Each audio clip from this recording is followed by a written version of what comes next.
On Thanksgiving week in 2022, Jasmine Pace texted her mom to say that she was going to stay at a friend's, then disappeared into the night. Her car was abandoned, and a suitcase was found days later on a riverbank that held her remains. How does a college student become the victim of one of the most brutal murders in Chattanooga's history? Her loved ones were left wondering, where did we miss the signs? How did love turn so dark? By the time this went to trial, the question wasn't just who did this, but how could someone so trusted become a murderer? And why did it take a mother to crack the case wide open?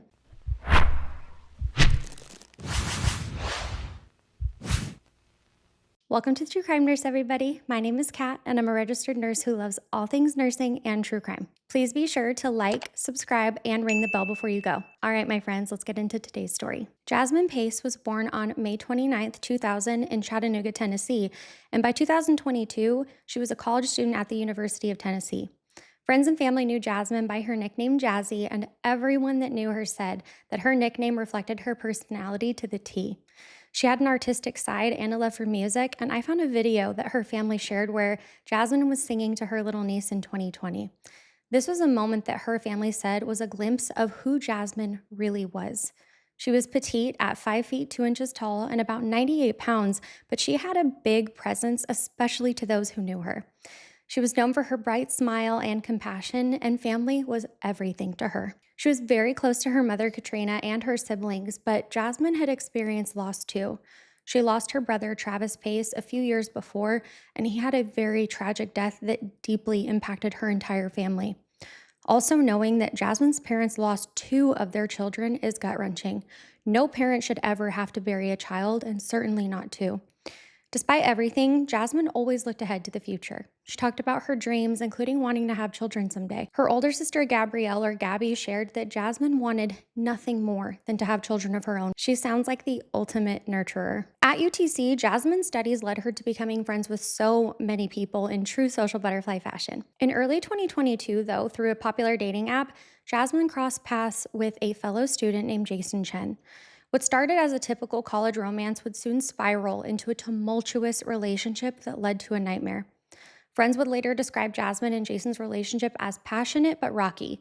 They were on again, off again throughout that year, but still, Jasmine's family said that she genuinely cared for Jason and was trying so hard to make the relationship work. But by the fall of 2022, Jasmine's loved ones were aware that things were not always as smooth as they tried to make it seem. Jasmine lived with her mom, Katrina, and stepdad, Scott Bean, in the Chattanooga area. As Thanksgiving 2022 approached, she was busy with her classes and plans for the holiday.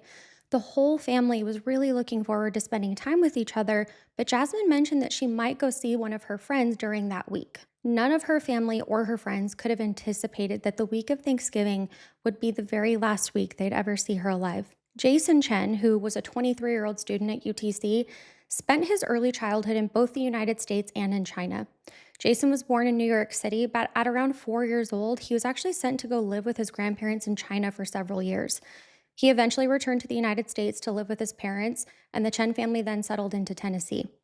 They lived in Williamson County, which is an area near Nashville, about 2.5 hours from Chattanooga. Jason's parents, Minyoung Chen and Shufeng Chen, worked very hard to provide a comfortable life for him. Jason seemed to be a bright young man with a stable family background, and he had plenty of opportunities ahead of him.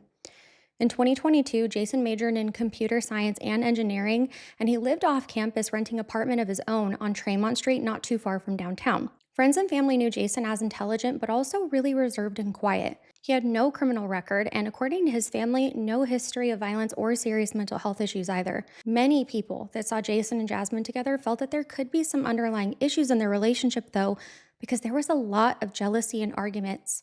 It seemed that there was also some possessiveness on Jason's part and possibly distrust from both sides. In the months leading up to Thanksgiving in 2022, Jasmine and Jason continued to see each other on and off.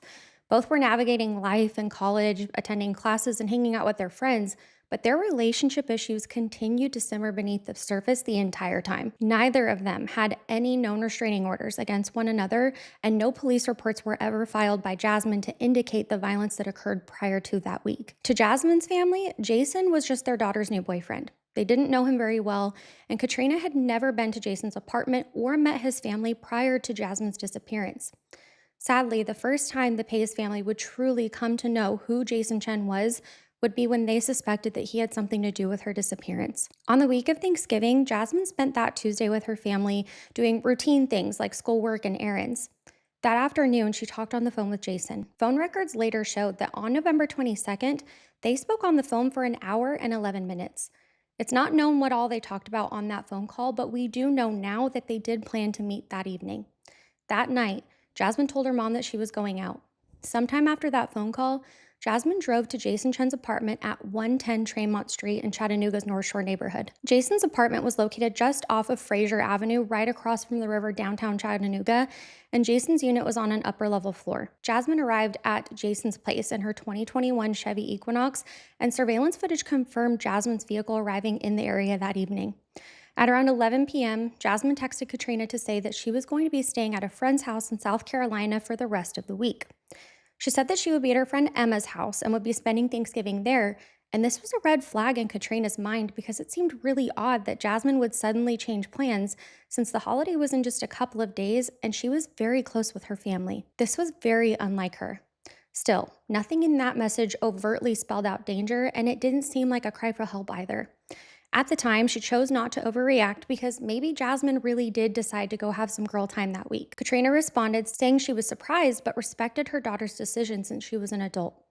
She did make a mental note of the situation, though, because Jasmine spending Thanksgiving away from family was highly unusual. At around 11:27 that night, Katrina saw her daughter for the very last time. Katrina was near the Tremont Street area around that time, and she saw Jasmine on the street near Jason's place. She saw her daughter head into Jason's apartment building, completely unaware of what was about to unfold. On November 23rd, so the very next morning, violence erupted in apartment 110. Most of what we're about to talk about now has been pieced together throughout the investigation because there were no eyewitnesses to what happened other than Jason. According to him, a fight started when Jasmine found texts with other girls on Jason's phone. She was livid, and Jason claimed that Jasmine then grabbed a wine bottle in the apartment and hit Jason with it in a rage, and this caused him to snap. We're going to talk about all of the evidence and then dive into the autopsy to see if that adds up, though. Jasmine was stabbed and viciously attacked. At some point, Jasmine stopped breathing and heartbreakingly passed away due to her injuries. Now, Jason was faced with the reality of what he had just done, and instead of calling 911 for help or turn himself in, he decided that he needed to cover everything up. The crime scene in his apartment was gruesome, and there was blood everywhere. Jason tried to clean the mess with cleaning supplies that he bought. He may have spent time trying to erase what he had done, but no amount of cleaning could cover up what he did. Jason then grabbed a large suitcase, specifically one that could fit Jasmine's petite body inside. He took Jasmine's lifeless body, still bleeding, and contorted it to fit inside of a suitcase. In order to do this, he handcuffed and shackled Jasmine's limbs together, which is sickening. Cheap metal handcuffs were used on her wrists, and a set of ankle shackles or chains bound her legs together too. The image of Jasmine's small body curled up into the fetal position inside of a suitcase is gut-wrenching. Jason also wrapped Jasmine's upper body in black garbage bags. Investigators later found a box of black trash bags in Jason's apartment that had bags missing from them, and they believe that he used several to encase Jasmine's remains inside that suitcase to contain the fluids and odor. At some point on Wednesday, November 23rd, Jason loaded the suitcase into Jasmine's own car, which is a white Chevy Equinox. Jason headed towards a remote area outside of Chattanooga along Suck Creek Road to dispose of Jasmine's remains. Suck Creek Road is a winding route that runs through a hilly, forested area along the outskirts of the Tennessee riverbank. It's a secluded area with really steep drop-offs towards the river, and it is covered in dense brush and vines. Jason dumped the suitcase down an embankment near the river's edge. The location was about 11 miles away from downtown Chattanooga, which was far enough that people wouldn't stumble upon it easily, but close enough for Jason to get to and return home back in a short period of time. It would remain hidden for over a week while Jasmine's loved ones frantically were searching for her. Jason still had Jasmine's car and her personal belongings like her cell phone, so he decided that he needed to make it look like Jasmine was still alive, but that she just left and went somewhere else on her own. Using Jasmine's cell phone, he sent text messages to her friends and her family to make them think that she was still alive. On Thanksgiving Day, November 24th, Jasmine's family expected her to either check in or show up maybe if plans had changed, but that didn't happen. Throughout Thanksgiving Day and the following day, a bunch of text messages were sent from Jasmine's phone to her mom, her sister, and her friends. In these texts, Jasmine said that she needed alone time. These messages were suspicious to everybody, though. None of these were a call or a voice message, it was all through text or over social media. Whenever loved ones tried to speak to Jasmine or maybe see her in person, the replies from her phone were sketchy. This was a huge red flag, but early on, everyone who got those messages hoped that it really was Jasmine and that maybe she was just going through something. Nobody ever wants to believe worst case scenario, though. On November 26, 2022, Jasmine's Facebook account posted a new picture of her with a caption that said, "Thanksgiving with my baby." The image showed Jasmine celebrating Thanksgiving and it implied that she was spending time with someone in particular. This post was so bizarre to Jasmine's family. For one, Jasmine never posted like that, and she wasn't with her family. Also, the outfit that Jasmine was wearing in the picture didn't seem like something she'd typically wear. Friends and family picked apart the entire post and then realized that this had to have been an old picture that she had reposted. The fake Facebook post was a turning point in this case. Jasmine's family, especially her mother Katrina, knew in their guts that something was terribly wrong, and it seemed as if someone was trying to impersonate Jasmine to cover up her absence. By Saturday evening on the 26th, Katrina decided that she could no longer accept these texts at face value. Katrina attempted to reach Jasmine directly in every way possible by calling her phone repeatedly, reaching out to her friends, and even driving around the places that maybe Jasmine could be. All of these efforts led to dead ends. Jasmine's sister Gabby and other relatives also tried contacting Jasmine, but nobody could get through. Katrina then found her friend Emma over social media and verified that Jasmine was not there with her. This was extremely concerning. Katrina then received a notification through one of Jasmine's apps on her phone. She had access to a Find My type of service that most people have with their iPhones. Jasmine's Chevy Equinox came with this app that's called My Chevy, and it enables certain remote features like vehicle location tracking. On the night of the 26th, Katrina decided to use that to try to find her daughter. Logging into Jasmine's app, she was able to track the location of her car. What she found was extremely disturbing. Jasmine's car was pinged at an address that Jasmine was never known to be before. The vehicle's GPS indicated that it was parked near the Signal View Apartments off of Mountain Creek Road, which is an area of Chattanooga that isn't associated with any of Jasmine's known friends or any of her usual hangout spots. Mountain Creek Road is actually not far from where Suck Creek Road begins, and it was nowhere near the friend's house that Jasmine was supposed to be at for Thanksgiving. Katrina and her husband Scott drove out to the location from the app. At around 8:27 p.m. on the 26th, they found Jasmine's white Equinox sitting abandoned in a parking lot near those apartments. The car was unattended and locked. This sent a chill through Katrina. If Jasmine was off having alone time, why would she leave her car somewhere random? And why couldn't anyone talk to her on the phone? She looked through the windows and nothing seemed off, but one detail did stand out to her. The driver's seat was pushed back much farther than it would have been for Jasmine. This was a clear sign that someone other than Jasmine had to have last driven her vehicle. Panicked at that point, Jasmine's mother immediately contacted the police. She dialed 911 and reported her daughter missing and told them about all of the weird circumstances that were happening, explaining that Jasmine's car had been found abandoned and that they feared that something serious had happened to her daughter. This was the beginning of the missing person investigation by law enforcement. By the next day, on November 27th, Chattanooga police began to actively investigate Jasmine Pace's disappearance. Investigators met in person with Katrina to get the full story of everything that she knew and that she had found out, and she also relayed crucial information that essentially blew this case wide open. She informed officers about Jason Chen, and up until that point, police didn't know about Jasmine's boyfriend or his potential involvement. Katrina explained that over the weekend, as soon as she became concerned, she and her husband Scott had driven to the address on Tremont Street that Jasmine's phone location had once pinged. She said that they went to 110 Tremont Street and tried knocking on doors, and just by talking to residents, they learned that Jason Chen, Jasmine's boyfriend, did in fact live there. This was news to Katrina because prior to this, she didn't know exactly where Jason lived until she did the legwork herself. That's a mama bear for you. Remember when I mentioned earlier that Katrina saw Jasmine enter Jason's building? Had she not seen that by chance and looked at her daughter's location, she never would have known where to even begin knocking.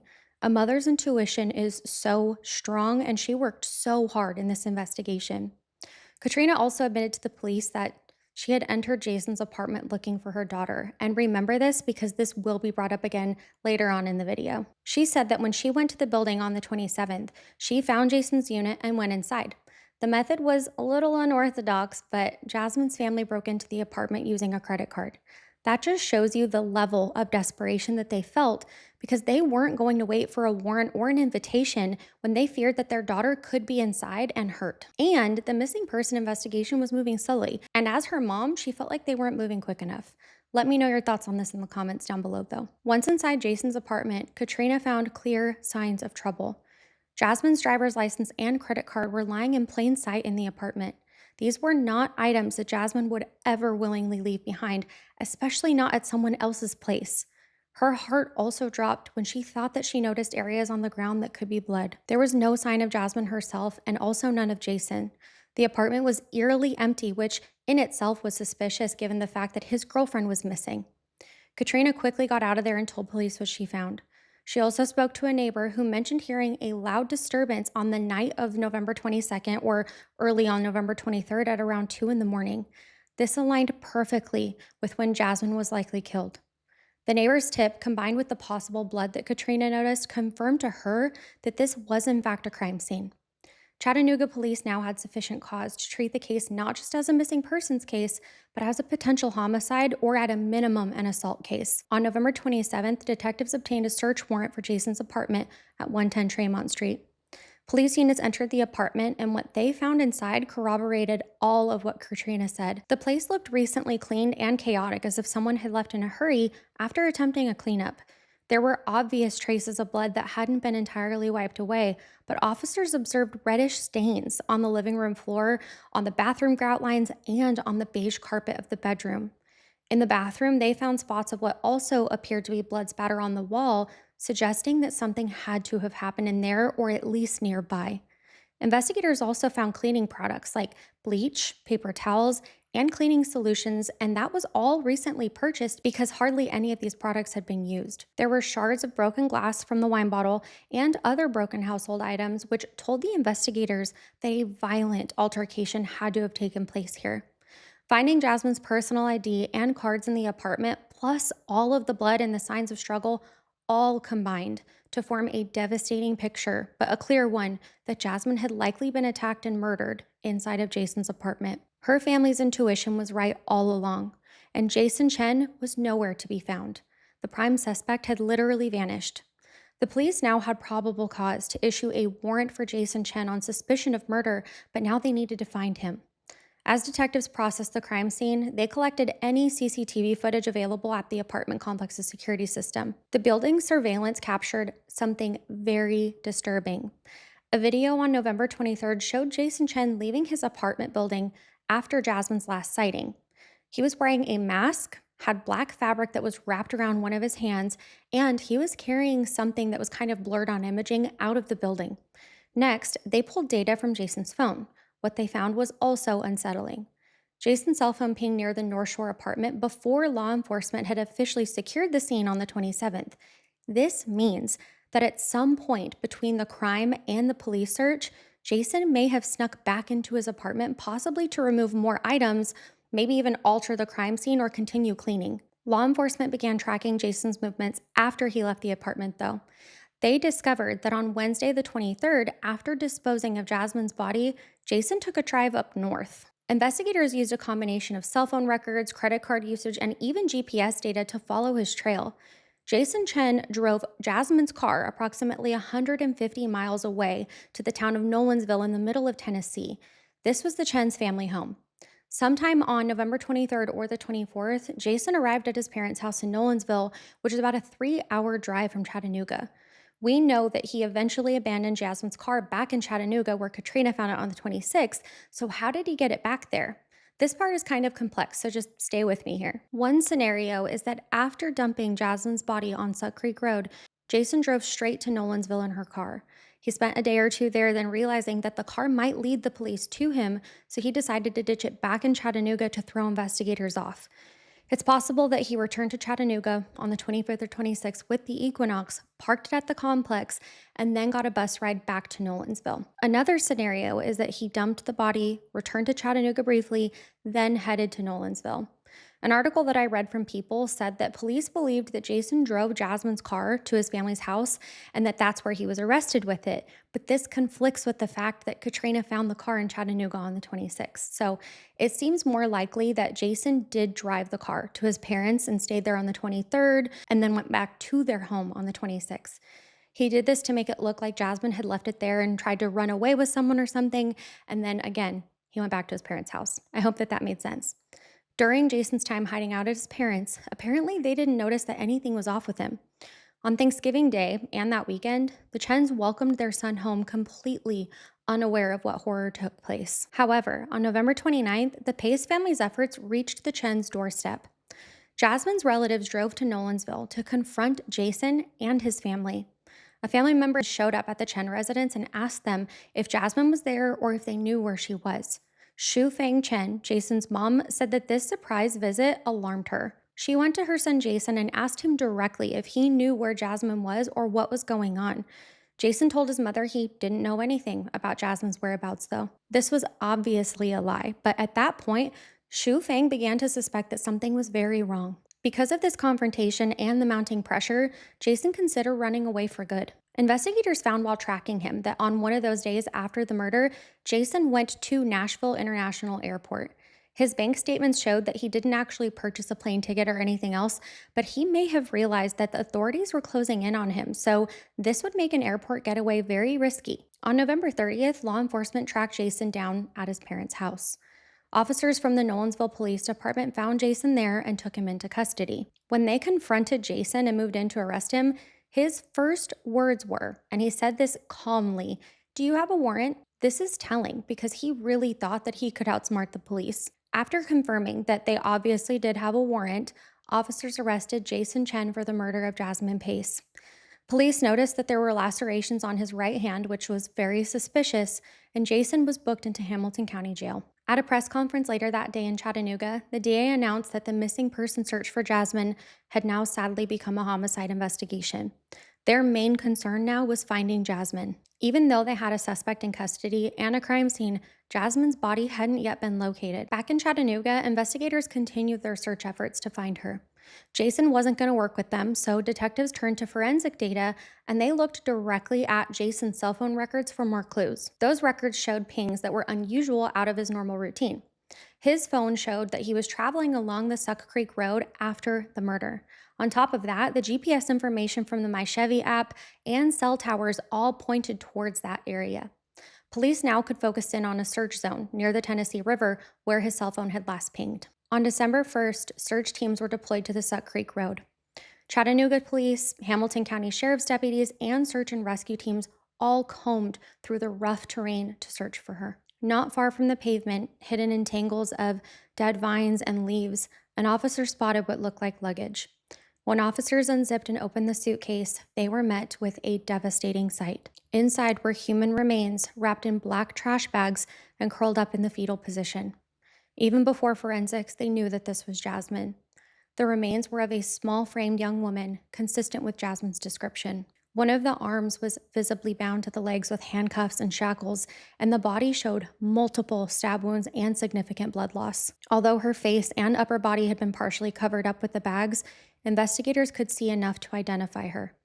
After Jasmine was formally identified by her family, Dr. Cogswell performed the autopsy at the county medical examiner's office in Chattanooga. One of the first things that Dr. Cogswell documented was the presence of those restraints.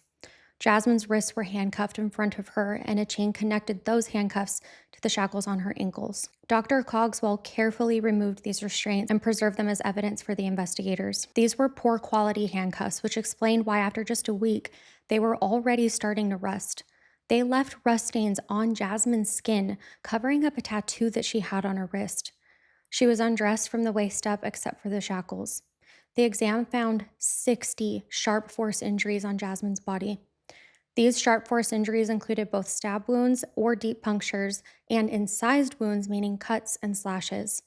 These injuries were not randomly scattered, they were concentrated. Dr. Cogswell said that the majority of these wounds were clustered in a single region in an area about the size of a piece of paper on Jasmine's right side. Many of the wounds were on the right side of her back, shoulder, and neck. He also documented wounds on her scalp, face, chin, and head. There were multiple stab wounds and cuts and slashes to her chin, deep stabs to her neck.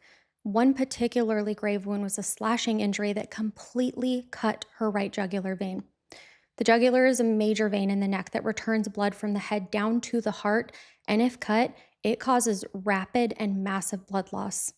The fact that Jasmine's jugular was cut in half meant that she could have bled profusely externally, and that alone would have been fatal. The cluster of wounds on the right side and the right to left movement also gave clues about the assailant's position and hand dominance. If all the wounds traveled from right to left on the victim's body, that could indicate that the attacker was behind her, attacking inward, if that makes sense. It could also mean that the attacker was using their right hand.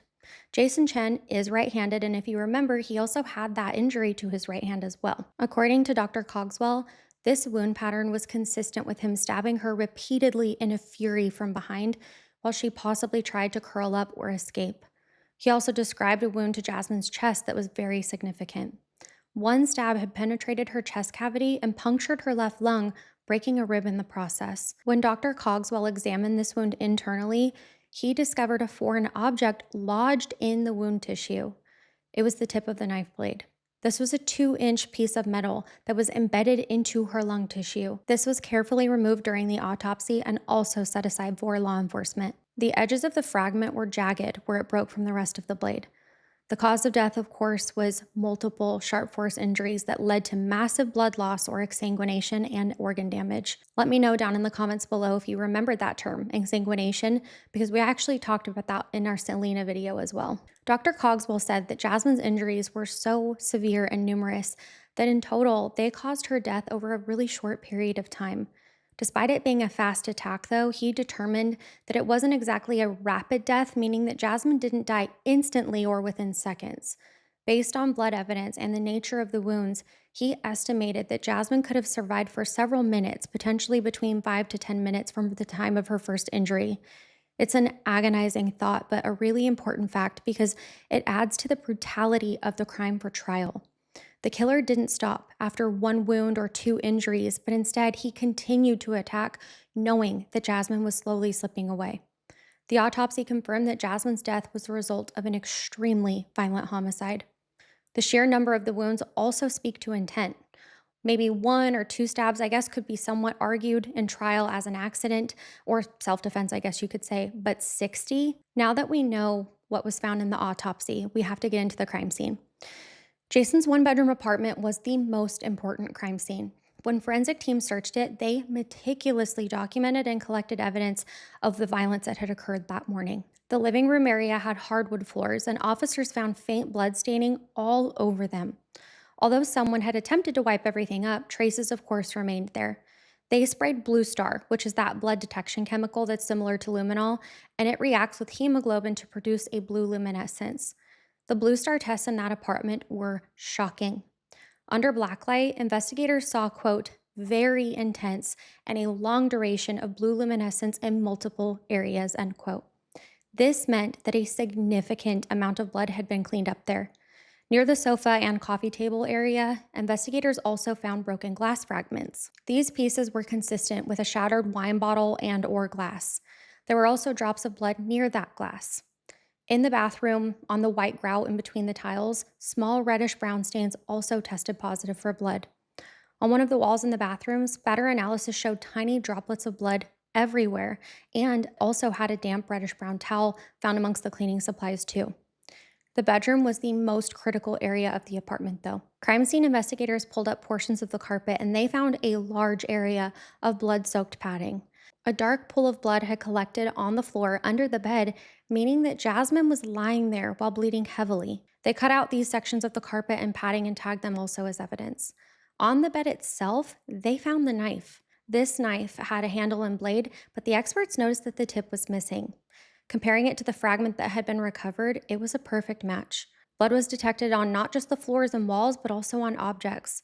There was a smear of blood found on the underside of Jason's bed frame, which again pointed to him trying to wipe it off, but he missed that spot. Swabs taken from the bloodstains in all of the rooms were DNA tested, and all were confirmed to match Jasmine Pace. They also recovered Jasmine's personal belongings from the apartment. Police looked for Jasmine's cell phone, but it wasn't found in the apartment, and it later came out that Jasmine's phone ended up in her mother's hands. During the chaos of the early search, Katrina had apparently taken Jasmine's phone from the apartment when she first had entered before police got there because she found it and she wanted to get information off of it. This became a huge point of contention later on. Regardless, at some point, law enforcement retrieved Jasmine's phone from Katrina. Jasmine's white 2021 Equinox was also a huge piece of evidence. After Katrina found it at the Signal View Apartments on the 26th, the vehicle was impounded so that the police could take a look at it. Forensic techs combed through the SUV, and they discovered traces of Jasmine's blood inside, which further confirmed that the car had in fact been used to transport her body. We already touched on the apartment building footage, but police also obtained surveillance footage from local shops nearby. On a tape at a local grocery store, you can see Jason at a checkout counter buying items like bleach, gloves, garbage bags, and possibly either new bedding or towels to replace the stained ones that he had. This is damning because it puts Jason in person on camera buying materials that are consistent with cleaning up a murder scene. Okay, now we've kind of got to bounce again back to November 26th for a moment to when Katrina filed a missing persons report for her daughter. Katrina later testified that she felt officers weren't helping her enough to find Jasmine in those first critical hours. This frustration led Katrina to take extraordinary measures on her own when she broke into his apartment, which we've already touched on. I promise I'm bringing this back up for a reason, though. Body camera footage from one of the officers who responded on November 27th captured Katrina in a very emotional state.